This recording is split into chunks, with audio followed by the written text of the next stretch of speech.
À nouveau en direct ici à Bordeaux-Lac pour ces 44e Olympiades des métiers avec un nouvel invité pour cette dernière ligne droite de notre retransmission en live absolu depuis ce matin. C'est Jacques Lapergue. Bonjour Jacques. Bonjour. Alors vous êtes enseignant? Je suis enseignant, oui. Professeur d'informatique? Professeur de, oui, informatique. Et donc forcément, puisque nous allons parler de la technologie, des technologies d'information et de communication, les TIC. C'est voilà. Ça, pas forcément un joli nom, mais en tous les cas, c'est ce qui se passe avec, en cette fin de journée, plusieurs épreuves forcément. Parlez-nous, donnez-nous un petit peu le paysage de ces TIC. Mais le pôle TIC est un pôle des technologies de l'information et de la communication. On regroupe 5 métiers. Ces 5 métiers ont un petit peu quand même un lien en commun, même s'ils sont très très différents. On a un métier qui est l'art graphique et pré-presse, un métier de l'imprimerie, un métier des câblages des réseaux à très haut débit, de l'administration des systèmes et réseaux et un métier web design. Donc en fin de compte, ce sont des métiers de haute technologie qui regroupent de l'art, de la technique dans un seul pôle.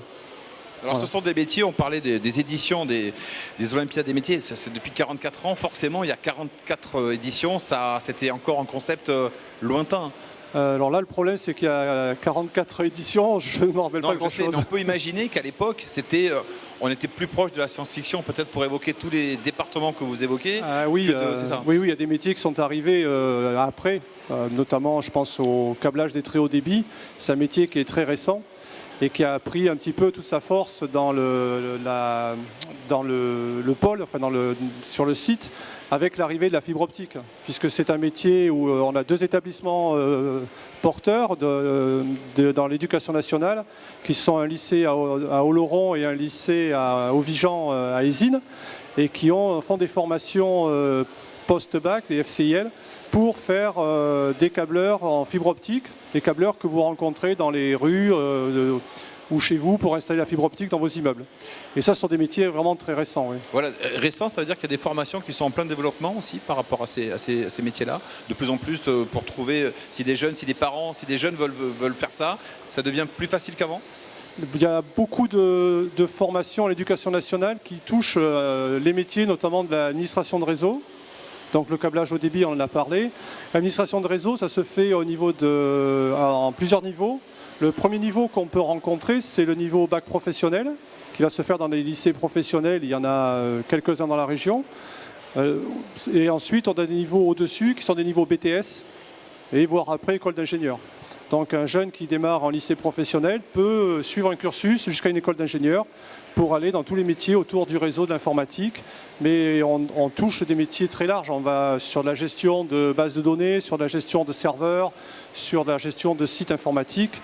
Et la compétition qu'on a actuellement en place aux Olympiades est une compétition un petit peu de niveau plutôt bac professionnel, limite BTS, quoi. Voilà. Alors avant de faire un focus sur justement cette compétition, juste un mot Jacques sur les profils de jeunes que vous recevez.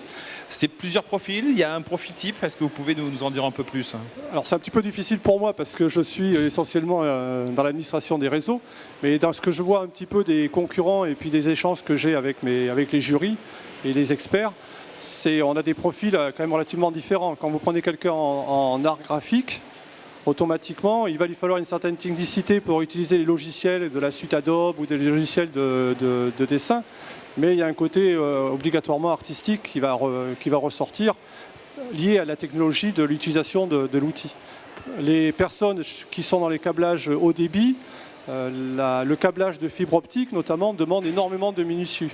Excusez-moi. Il va falloir être très rigoureux, très précis, parce que vous avez des fibres optiques qui sont de la taille d'un cheveu qu'il va falloir remettre bout à bout et les souder. C'est quand même relativement sensible, quoi. Après, des personnes dans l'administration des réseaux sont des personnes plus enclins à s'installer devant un ordinateur, faire de la programmation, essayer des lignes de commande, de la configuration de système. On retrouve des techniciens qui vont être capables de se projeter enfin de figurer ce qu'ils sont en train de faire alors qu'il n'y a rien de visuel.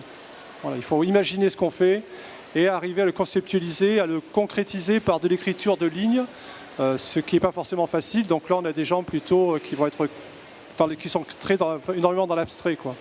Voilà. Alors, on va justement dans ce département, dans ce secteur de la technologie de l'information et de la communication, les sensations avant concours. On travaille vraiment sur les systèmes d'administration réseau avec des OS, avec des OS Windows, des OS Linux, des équipements actifs de chez Cisco par exemple. C'est vraiment un aspect de l'informatique complètement différent par rapport à ce que je peux faire à l'IMAC. Donc ça va se dérouler sur 3 jours au total. On aura la première journée qui sera plutôt dédiée OS Linux. Vraiment, C'est-à-dire ? ça va être, en gros, on va devoir mettre en place un réseau complet. On a le cahier des charges un petit peu à respecter pour l'instant. Et du coup, toujours avec 30% de marge. Et donc, je me prépare en ce moment avec mon coach. J'ai été un petit peu poussé par le directeur de travaux à l'IMAC pour voir si j'étais capable de me sélectionner déjà au niveau régional et puis au niveau national. Donc là, on voit concentration maximum. Là, ça va être... on finit fatigué, non, j'imagine, de tout ça. Je pense qu'ils vont finir fatigués, oui, parce que c'est des journées quand même de 8-10 heures devant un ordinateur ou devant des systèmes. C'est fatigant. Donc, si on prend les imprimeurs aussi, ils ont une station debout très longue. Pareil, beaucoup de travail visuel, de regarder la qualité de l'impression, de préparation des encres, tout ça. Je pense que on doit être fatigué à la fin de journée, oui. Et alors, j'imagine, comme ça a été le cas avec d'autres métiers, avec des témoins là, qui sont venus nous expliquer un petit peu tout cela, il y a eu une préparation en amont, il y a eu du coaching aussi. On n'arrive pas comme ça un peu par hasard ici. Voilà, chaque candidat a passé déjà les sélections régionales. Une fois qu'ils ont passé la sélection régionale, qu'ils ont été médaille d'or, ils intègrent des équipes régionales. À ce moment-là, chaque région a son mode de préparation particulière. En Aquitaine, ils ont une préparation, ils ont des week-ends de préparation où ils se réunissent, ils font du travail psychologique, travail physique, du travail de cohésion de groupe. Et je pense qu'il y a plusieurs régions qui sont dans ce type de process. Et en plus, les candidats ont des coachs qui vont les aider à préparer les nationales. Voilà, donc toute une préparation technique là aussi, approfondissement de leur métier, de leurs compétences, pour arriver dans les meilleures conditions au national, quoi. Alors on évoquait tout à l'heure avec un spécialiste du carrelage qui nous expliquait qu'en fait ces Olympiades des métiers, c'était bien sur un CV. Vous confirmez que même dans les métiers du numérique aussi, c'est important? Alors je pense que l'avantage de mettre sur un CV ce type d'activité, c'est que ça montre aussi à l'employeur que vous êtes quelqu'un qui en veut et qui est prêt à vivre des expériences intéressantes, qui ne va pas rester dans son coin, qui est prêt à évoluer, qui est prêt à se former et qui a atteint un niveau de compétence reconnu. Donc je pense que quand j'étais jeune, que je cherchais du travail, j'aurais bien aimé avoir ça sur mon CV, oui. Alors vous, comment vous allez vivre ces 2 jours et demi, enfin ces 2 jours encore, qu'est-ce qui va se passer pour vous à titre personnel? Alors moi, normalement, ça se passe bien si je peux dormir quelque part, parce qu'on ne m'appelle pas. Donc en tant que coordinateur, si tout a été bien mis en place au départ, je n'ai pas besoin d'intervenir et ça va. Voilà. Sinon, c'est arrivé que... Non, après, oui, ça arrive des fois qu'on vous appelle pour des pannes ou des choses comme ça, des interventions techniques. Alors c'est vrai que pour certains métiers, comme je fais partie du réseau, qu'il y a toujours du réseau un petit peu partout, on peut m'appeler pour intervenir. Mais généralement, je n'ai pas à intervenir, non, ça va très bien, quoi. Par contre, là, je suis on a un atelier à toi de jouer qui permet aux visiteurs de réaliser du câblage de fibre optique. Carrément, on peut y aller comme ça, n'importe qui peut y aller. Vous pouvez y aller, essayer de câbler des fibres optiques. Mais on va envoyer nos journalistes là-bas. Et il faut qu'ils fassent une vidéo et qu'ils voient un petit peu les... Alors ce sont en plus des jeunes du lycée du Vigan et du CFA du Vigan qui tiennent ce stand et ils vont vous expliquer comment réaliser un câblage fibre optique.